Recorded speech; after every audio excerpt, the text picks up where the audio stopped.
اللہ سبحانہ تعالیٰ یہ فرما رہا ہے کہ تمہارے لیے ایک چینلائز ہم معاملہ کریں گے کہ تم کیسے ہماری ذات کے اندر فنا ہو سکتے ہو۔ تم نے جو فنا فی اللہ بقا باللہ کے مقام تک پہنچنا ہے، یہ فنا فی اللہ بقا باللہ کا مقام کیسے حاصل ہوتا ہے؟ تو یہ سبمیشن سے حاصل ہوتا ہے کہ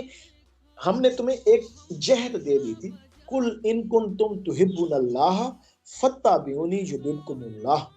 کہ حضور ان کو فرما دیجئے اگر یہ مقام محبوبیت فنا فی اللہ بقا باللہ کی سٹیجز کو اچیو کرنا چاہتے ہیں،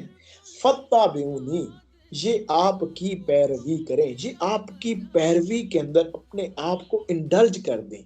یہ تسلیم و رضا کے پیکر بن جائیں، یہ اپنے نفس کو ایسے ٹرین کر لیں کہ ان کا نفس امارہ، لوامہ، ملہمہ، لوامہ، مطمئنہ، کاملہ، راضیہ، مرضیہ، یہ ساری سٹیجز کو طے کرتا جائے۔ یہ اپنے نفس کی ایسی خوبصورت ٹریننگ کریں قرآن کریم کے ارشادات کی روشنی کے اندر کہ یہ تسلیم و رضا کے پیکر، یعنی کہ راضیہ کیا ہوتا ہے؟ اللہ کی ہر رضا پہ راضی، مرضیہ اپنی مرضی چھوڑ کر اللہ کی مرضی کو اپنے وجود کے اوپر امپلیمنٹ کر لینا، یعنی کہ ایک آپ کا جو فریڈم ہے، آپ کی جو ایک نفس جو آپ کی فریڈم اور آزادی چاہتے ہیں، اور ایک آپ کی ڈیوائن کمانڈ ہے جو اللہ کی کمانڈ ہے، جو روحانیت ہے، آپ اپنے نفس کے فریڈم کے اوپر